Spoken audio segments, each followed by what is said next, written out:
Hi, my name is Noah. And I'm Greg. And this is Dish Talk, John Wick Chapter 3, Parabellum. The only John Wick with a subtitle so far.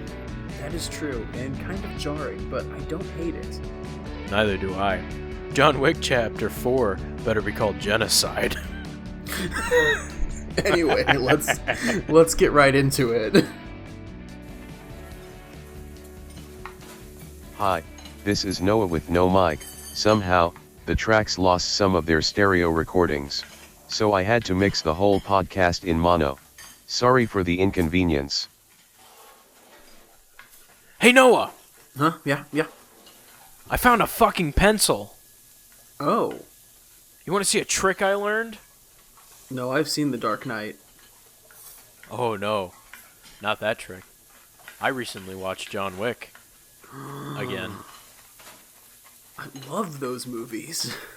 I do too. It's probably my favorite trilogy as of right now. That's true. Do you want to review all three of them? Let's review the third one. Fine, pansy ass. We can come back I guess and I could do just two. hold the pencil for later then. We can come back and do 2 and 1 later, as Wash It Agains. Since this is a dish Anyway. talk. What is dish talk, Noah? We're just sitting in our jobs. Oh, you're right. Okay. So, anyway. Back to dish talk. John Wick Chapter 3 Parabellum came out in 2019. It's probably... It's either my favorite movie of 2019 or my second favorite movie of 2019. It's probably my favorite movie of 2019, if I'm being honest. Endgame kind of fell flat. It's either that or Parasite, and I'm not sure which one I like more. I have a confession. Mm-hmm. I couldn't watch Parasite all the way through. Why? I didn't like it that much. Okay. I don't know, like... Anyway, John Wick 3. It's really slow until, like, the halfway point. Anyway, John Wick 3. John Wick 3 is borderline murder porn. The entire John Wick series is. It is some of the most wonderfully violent and visceral movies you can watch in theaters. That being said, I was not disappointed in myself for fapping to it. I would say 2 is definitely the most fappable, but 3 is also fantastic. I mean, John Wick 3 kind of has this like hopelessness to it. Mm-hmm. Because quite literally John has like barely anyone he can go to. And it's strange because this is a universe that quite literally we know nothing about. And by the way, the reason why I love the John Wick movies so much is because they are a masterclass at world building. Oh yeah, quickly. It's so subtle, but it's so great. And it fucking stacks. Mm-hmm. Oh, it's great. But that being said, there's kind of a caveat when going into these movies, because quite literally the writers can pull literally anything out of their ass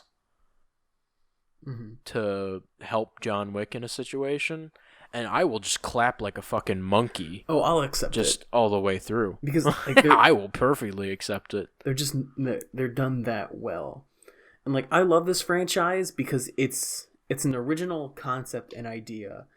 And it was the little movie that could. Like, John Wick had a budget of only like $30 million.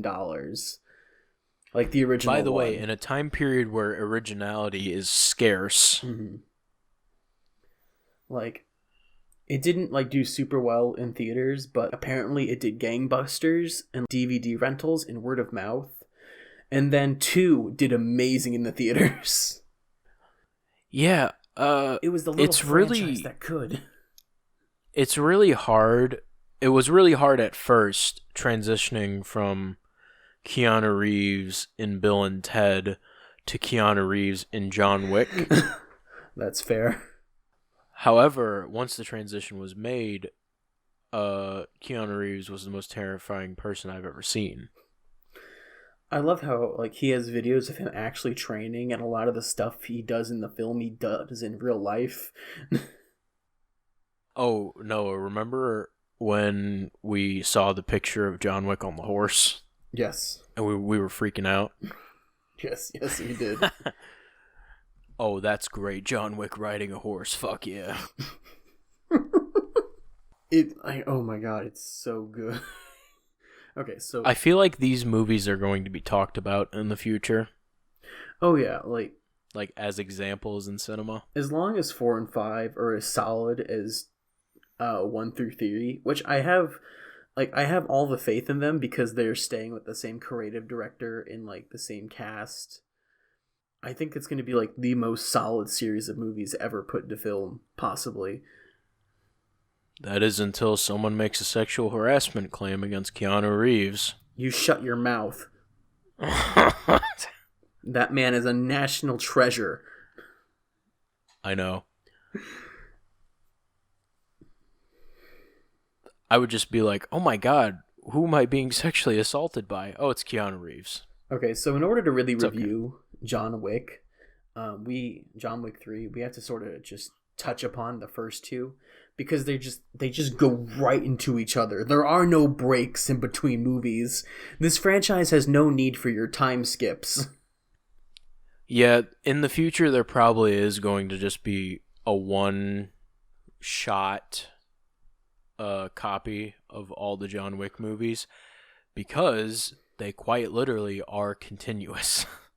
I'd watch them. So, the original John Wick, this assassin, John Wick, loses his wife. His wife gives him a puppy from beyond the grave. Like, she has this arranged to where a dog of her choosing will be delivered to him to remember her by and to give him comfort. This Russian mobster breaks into his house and catches him while he's unaware and kills his dog that his dead wife gave him. And that whole movie is just him murdering the Russian mob trying to kill this one kid. I hear you struck my son. May I ask why? Because he stole John Wick's car, sir, and killed his dog. Oh. Yeah, that O had so much raw emotion behind it. It's so good. Fucking cannot believe that a simple phrase struck so much excitement into me. The whole movie, they're describing John Wick as the boogeyman, and he does not disappoint. So he ends the entire Russian, all of them dead. That is how that movie ends. Movie 2 is kind of like the Spanish mafia. In a sense, yeah. This person that John Wick knows from his past has a marker, and markers are basically like, you owe me pendants. And now that I think about it, every single one of the John Wick movies has covered a famous mafia in the world. Mm-hmm. Oh, yeah. So you got Russia, Spain, and in the third one, the Yakuza. Yeah, Yakuza.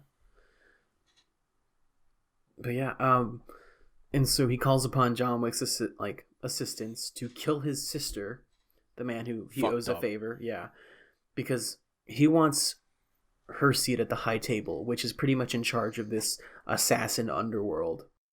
So he does this favor for him, and he puts out a hit, $15 million on John Wick, because in his own words, she is family, so I have to avenge her. Yeah. Big fucking mistake. Because John Wick reaps what he sows. Mm-hmm. He ends him at the end of the movie on continental ground, which is a big no-no in the assassin community. You're not supposed to kill anyone on continental ground, otherwise you lose your membership and it's open season on you. And that's where we're left off for the third movie. Yeah, everyone is trying to murder him. Yeah, and John is trying to get as much help as possible before time runs out. Mm-hmm. And then even afterwards, he gets help. Because, like, he has all these connections. Like, I think it's implied that John Wick is the most famous assassin in the underworld. Yeah, most famous and revered. One of the bad guys in this movie is like legit a fanboy. Like, Yeah. Like, the guy who's supposed to be representing the Yakuza mm-hmm. is, like, a superb fanboy of John Wick, wants nothing more than to be John Wick. Pretty much, yeah. And wants to prove it by killing John Wick. Mm-hmm.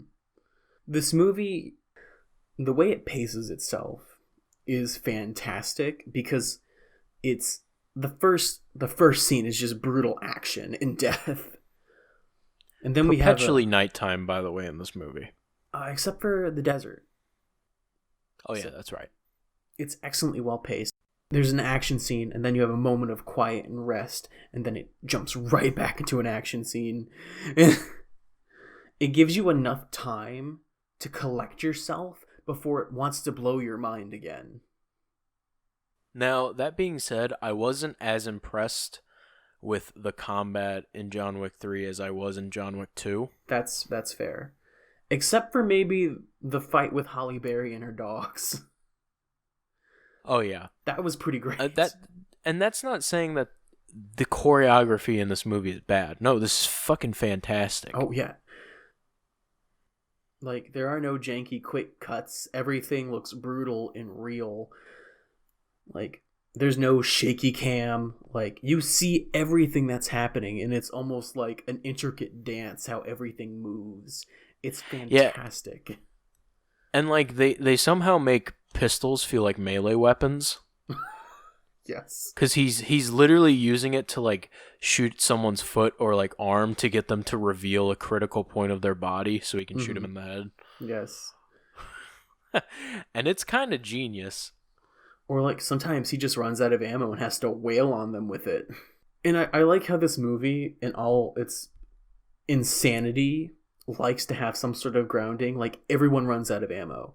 No one has unlimited ammo like X amount of movies.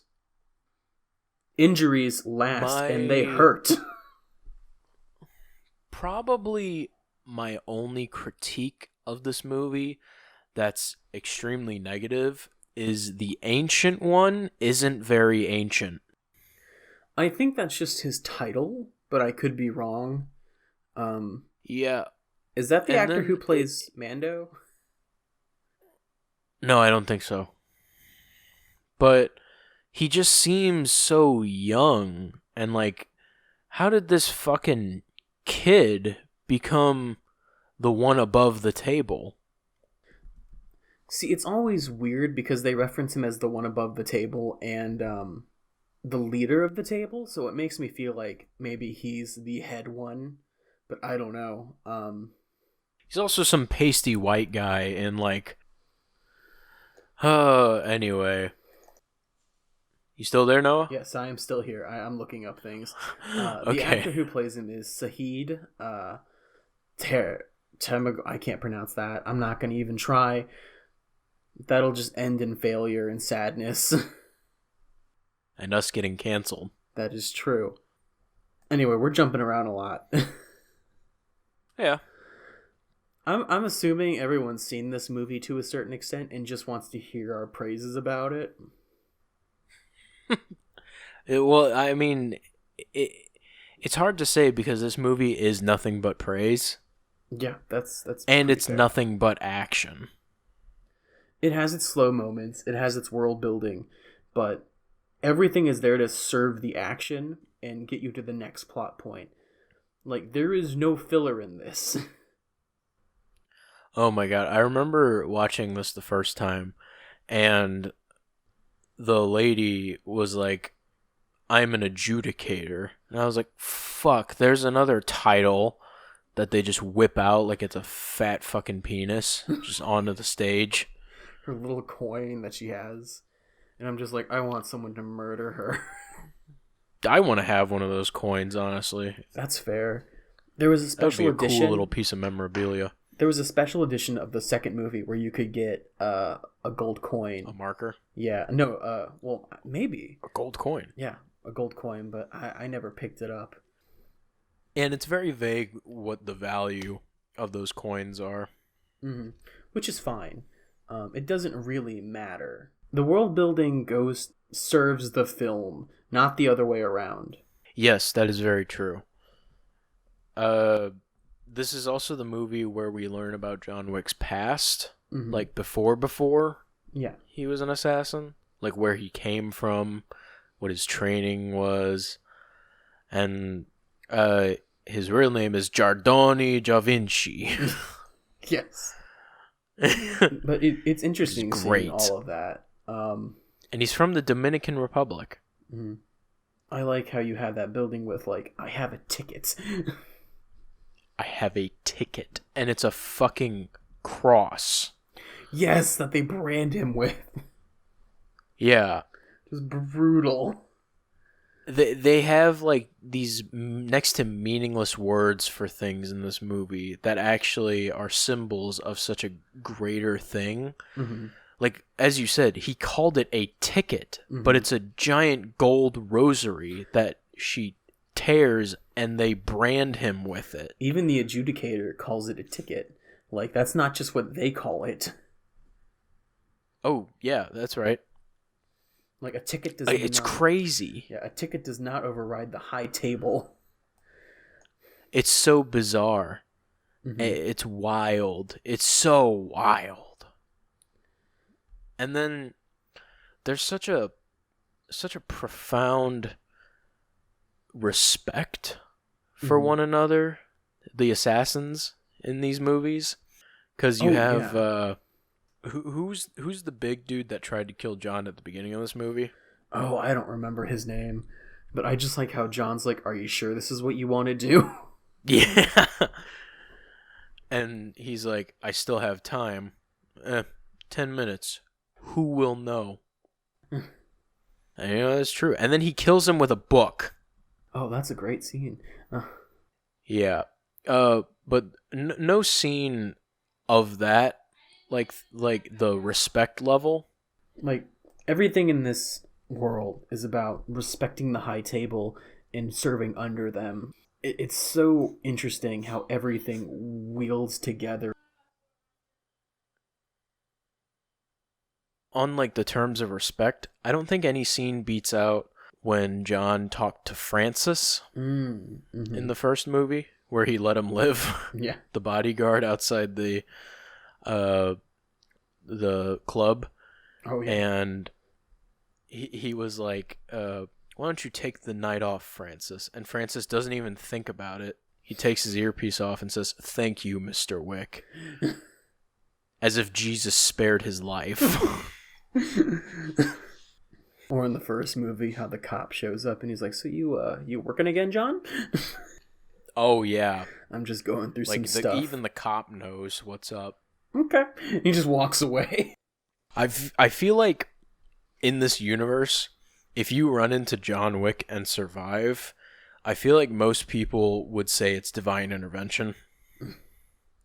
And that's so, like, ironic to me, because there are so many movies out there that have an OP protagonist that completely ruins the movie, but this movie not only takes that and ramps it out of the fucking park, It makes it work. yeah, it's extremely believable.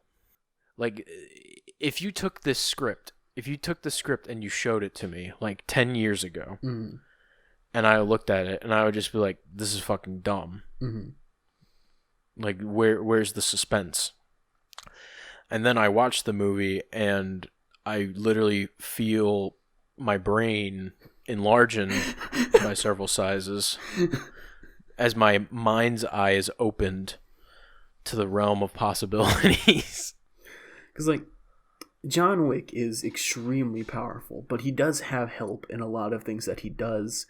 And everything that he does is from years of training and dedication. He's still human. He's still human, though. He bleeds, and sometimes he really gets hurt. Yeah, he lost a finger in this movie. Sucked. So John Wick has decided that maybe having everyone in the world trying to kill him was a bad idea. He's not doing so hot. Sure, he's killed like 30 people within the first 10 minutes of this movie, but how many more people can he honestly kill at this point? In reality, he just needs a nap. He'll be willing to take on the world again tomorrow. So he goes to, I guess, his old orphanage in a sense, because he said he was their orphan, and redeems what he calls his ticket. It's a rosary with a cross. And they brand him, and they send him off to another country, where he runs into Holly Berry's character, who has 2 awesome military dogs. And he has a mark.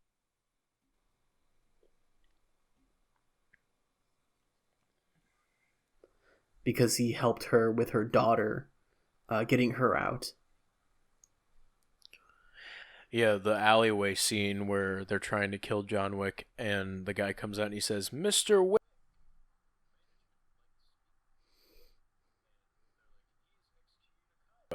And he goes, "Management would like to speak with him." Management has gifted him amnesty. Yeah. The guy tries to argue. No, you don't. Fools. So, don't they end up? Yeah, they end up getting shot by the guy anyway. One does, because he tries killing him still. The other guy just backs off, and he's like, "I learned my lesson." And so he meets the man who is in charge of making all the coins and markers, and he tries to get him to set up a meeting with the Elder, which has never been mentioned before now, I don't think. No, this is the first time it's mentioned. The High Table wasn't even introduced until the second movie. No, it wasn't. And this whole time, the guy he's talking to keeps referring to the Elder like he doesn't even exist. And if he does exist, it's a myth, which is kind of a weird way of like skirting around something. And so they yeah. And he tells John to wander out into the desert and just hope he gets picked up by the Elder. Eventually. Yeah, like, what is the significance of the Elder? How do you become the Elder? I don't know. Etc. etc. I just want a montage of John Wick killing High Table members. I think that's what the next movie's going to be about. 'Cause I'm having a good time. Anyway, so he pledges his fealty back to the High Table and to the Elder, cuts off his finger as proof, and they brand his nub, basically. And he can finally take a nap. Yes. And they send him back to New York, and they give him a mission, which is to kill Winston, the owner of the Continental Hotel. His friend, too. And he goes and talks to Winston, and then he's like, "Yeah, this whole High Table stuff is bullshit. I'm not going to kill Winston. You've been good to me." And pretty much goes to hunt everyone who tries to kill Winston. Like, the High Table just sends waves of people to kill John Wick and Winston in the Continental. And by the way, the adjudicator is like, "Okay, very well then." And she just goes downstairs to like a room and sits in a room while the hotel is being cleansed. I just like Winston, where he's like, "Do what you do best, John. Hunt." Yeah. These guys are wearing completely bulletproof armor from the head to the toe. Mm-hmm. And the entire Continental staff is slaughtered except for receptionist. Mm-hmm. And they go downstairs and they get armor-piercing slugs. And these things live up to their names, blowing whole heads off. Which is phenomenal, by the way. Mm-hmm. absolutely amazing. Every gunshot feels significant, which is amazing because there's so many of them. I just like it how fucking the Continental staff was just slaughtered. Mm-hmm. Yes. For no reason. They were so unequipped to handle the situation. And so, at the end of the movie, they're all up on the roof talking. The adjudicator hands Winston out, and Winston betrays him. As far as we know, there's a lot of people speculating that what he did actually saved his life because he purposely shot him where his bulletproof armor was and pushed him off a ledge where he knew he would be fine because of all the things to break his fall. Who knows, though? We'll know next movie. Yeah, that's true. But like, it's very convenient that John Wick just had a superstar from Mario Kart in his pocket, Yeah. and he popped it whenever the high table crew were coming into the building. I'm just fucking with you. But can you imagine though? John Wick slaughtering people to that little tune. Yes. While glowing rainbow. Oh my god. But yeah, and I love the ending because you see Lawrence Fishburne's character, who is like the king of the underground. He has king of the homeless king people. Of the homeless people. He has an information highway through homeless people and pigeons. And you see a bird, I see the internet. And originally we thought he died because the adjudicator, his punishment for helping John Wick was 7 slashes because he gave John Wick 7 bullets. And that reminds me, we glossed over the final fight, the boss fight. Oh, yeah. Between I can't remember his name. Let's call him Scorpion from Mortal Kombat. Okay. And his 2 apprentices. Yeah.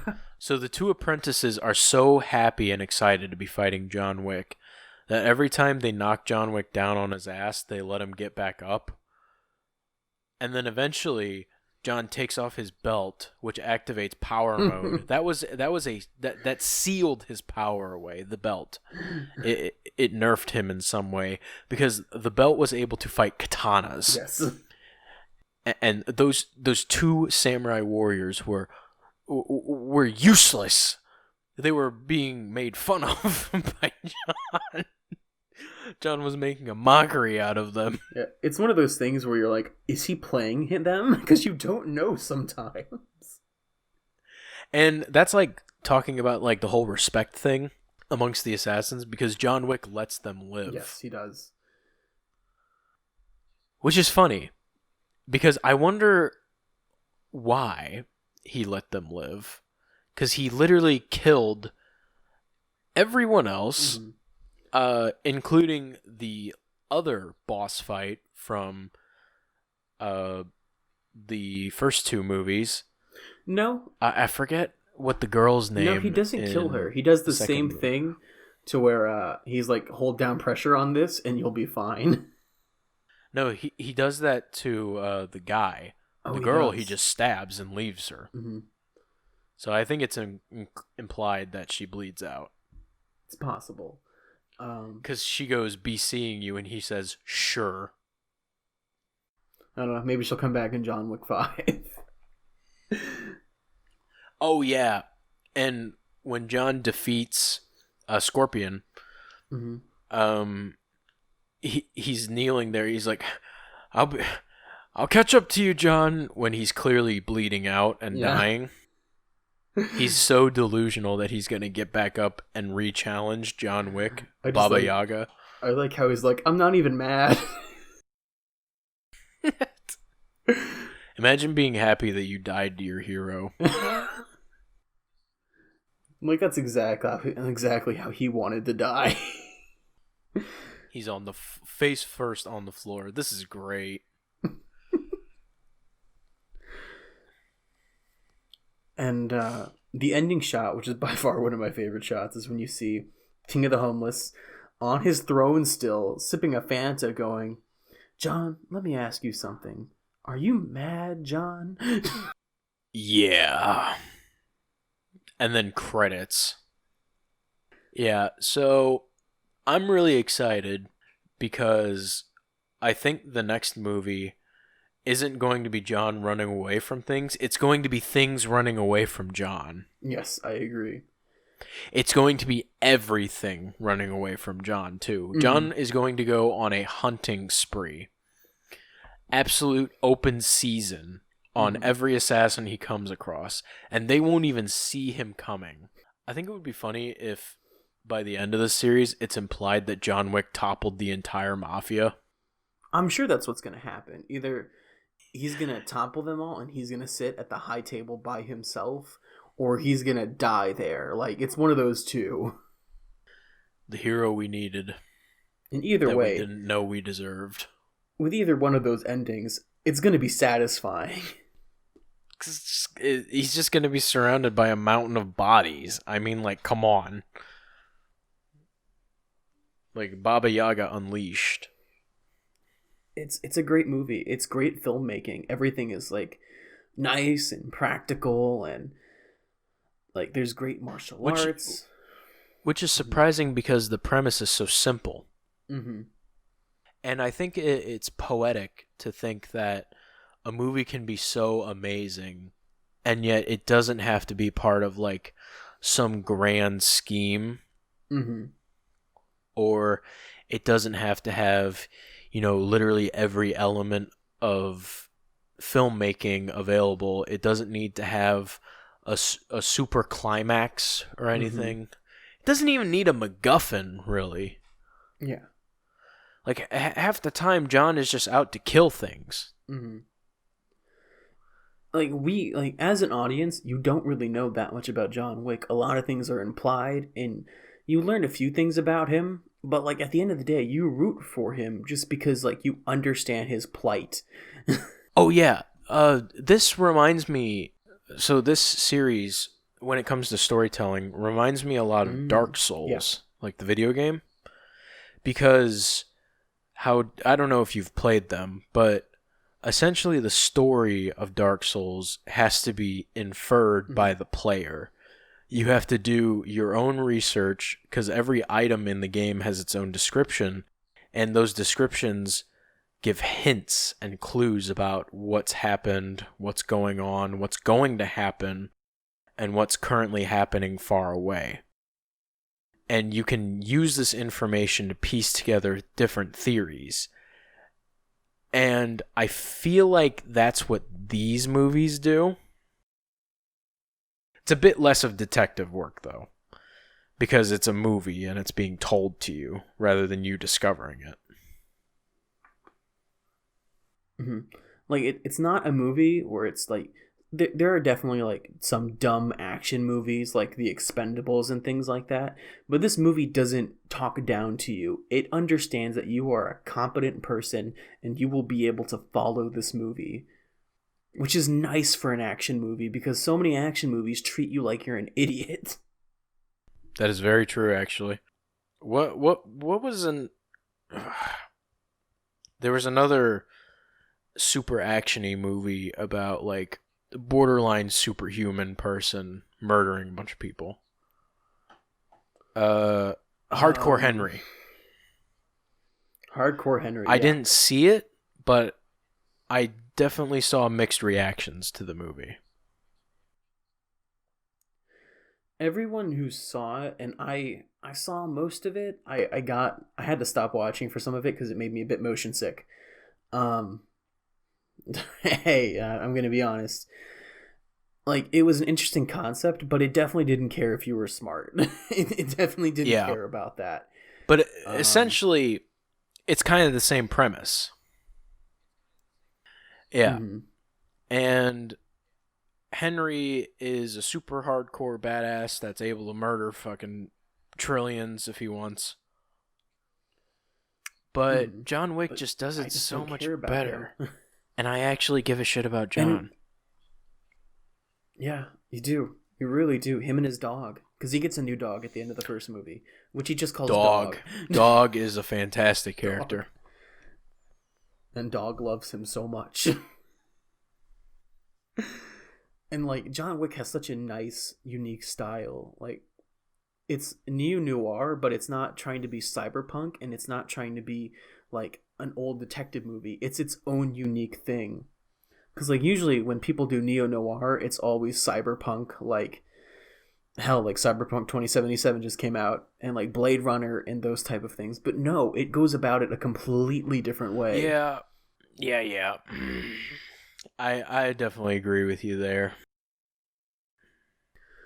It has a great style, great visual style. Dark. The cast is fantastic. All the actors are really good. Oh yeah, That's the style. Dark. the violence is satisfying. Yeah, the violence is satisfying. The sound mixing in these movies are fantastic. If they ever re-release them in theaters, if they ever exist again, go see them. Something that I think about a lot is that typically during dumb action movies, when there's a dumb sequence coming up and you'll see what like the theme of that sequence is, you'll typically roll your eyes. But whenever John Wick gets on a fucking horse or he gets in his car, you go, yeah, let's go. John Wick could climb to the International Space Station if he wanted to, and I would just be like, oh my god, guns in space, dude, let's go. Like, there are so many action movies where people are firing guns and like it doesn't feel gratifying, but like every single gunshot you feel to your core and it just feels satisfying. You're like, oh, that was great. Yeah, and a lot of the magic of these movies comes from the fact that this isn't really John reacting to the world, it's the world reacting to John. Yeah, pretty much. And that's kind of the magic of it all. Mm-hmm. There's a similar comparison to an anime that I watch. I know, shocker, spoiler alert, I don't actually like many animes. Greg's not a weeb. No, I'm not. But there's this one anime called Overlord, which if you haven't seen it, I would definitely recommend it. It's great. Kind of cringy. I'll have to check it out. But it's essentially the same premise of it's not the character reacting to the world, it's the world reacting to the character. And I, for some reason, really like that premise. Because by all means, this should not work. But most of the story is being told from the antagonist's point of view. And that's such a refreshing, like, point of view. Mm-hmm. Because, like we said in the first movie, Vito literally is freaking the hell out because his son pissed off John Wick so much that he came out of retirement. Fucking Theon Greyjoy ruined everything. Again. Holy crap. Like, This is a mafia crime boss, a Russian mafia crime boss, who has the 1,000-yard stare while drinking vodka, thinking about how he's going to take down John Wick. And it's magical. They're special movies. They really are. And if you like action, it's so magical. And if you like things that don't talk down to you as an audience member, you have to watch them. For the love of God, don't take your children to go see these. No. When I went to go see the third one in theaters, I saw like 5 children who all wore Fortnite shirts walk out of the theater, and I'm like, these are horrible parents. Yeah. John Wick got the dub, parents. Though. John Wick got the dub. He dropped it tilted. He got it. So, following the theme of these movies, there are 2 potential routes that the film can go. And I think they're saving the best for last. So the 2 routes are the Mexican drug cartel and the Italian mafia. And I think the Italian mafia is going to be the last movie. That's fair. From what I've read, 4 and 5 are being filmed back to back. So they're going to like literally seamlessly go into each other, which is going to be interesting. I hope they're releasing some at similar times. Oh, like The Matrix did? Yeah. Only better, hopefully. I never understood why like people would film movies back to back and just not release them like 2 or 3 months after each other. That's fair. Because I'm like, you did it. Just give me more. More! Like, isn't James Cameron like filming all 6 of the Avatar movies back to back, and he's just gonna Something fucking stupid like that. nut at us like one at a time? They're never gonna come out. Like, Yeah. Spoiler alert: I don't like Avatar. I don't know. I'll believe Avatar 2 is coming out when I see it, but it's been delayed I don't know how many times. His name is James Cameron, the bravest pioneer. No budget too steep, no ocean too deep. Who's that? It's him, James Cameron. So anyway, Greg, do you want to talk about the body that's been on the floor for the last 45 minutes? Oh, yeah. By the way, the delivery boy kind of scared me. Oh. I was meaning to tell you, but we just started talking about John Wick, and I don't know. I got lost in the sauce, one might say. Well, let's just run him through the dishwasher. Like, turn it on the extra high... No, put him down the garbage disposal. That's a good point, but we'll have to cut him up first. See, I was thinking... No, we won't. The garbage disposal eats more meat. We're set. I'm not sure if I can keep that in. Do it. I don't want to get canceled. We'll see. I might censor some of that. Anyway, I gotta go buy a gun. That's fair. I'm gonna start shoving his body down. Alright. Take care, Noah. Greg. See you tomorrow. Hi, this is Noah from Post Production. If you're wondering who edits these, well, that would be me. Anyway, if you like the show, please like, comment, and subscribe to the channel. We'll be on iTunes soon, so I'll keep you updated for that. And if you want to help support the show, check out our Patreon. Anything you could give would help.